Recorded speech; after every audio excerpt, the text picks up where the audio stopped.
ఒకే థియేటర్‌లో 456 రోజులు ఏకధాటిగా నటరత్న ఎన్టీఆర్ నటించిన 3 చిత్రాలు వరుసగా ఒకే థియేటర్‌లో విడుదలై 3 చిత్రాలు కలిపి 456 రోజులు డైరెక్ట్‌గా ప్రదర్శింపబడి ఆంధ్రప్రదేశ్ సింగిల్ థియేటర్లకు ఆల్ టైమ్ రికార్డ్ 20వ శతాబ్దంలో. ఆ థియేటర్ విజయవాడ మారుతి. ఆ చిత్రాలు 'రక్త సంబంధం', 'లవకుశ' మరియు 'నర్తనశాల'. నవంబర్ 1, 1962 నాడు విడుదలైన 'రక్త సంబంధం' చిత్రం విజయవాడ మారుతిలో మార్చి 28, 1963 వరకు ప్రదర్శింపబడినది. 148 రోజులు ఏకధాటిగా.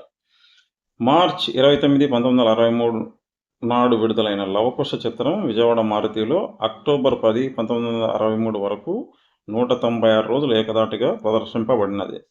అక్టోబర్ 11, 1963 నుండి జనవరి 30, 1964 వరకు 'నర్తనశాల' చిత్రం విజయవాడ మారుతిలో 112 రోజుల పాటు ఏకధాటిగా ప్రదర్శింపబడినది.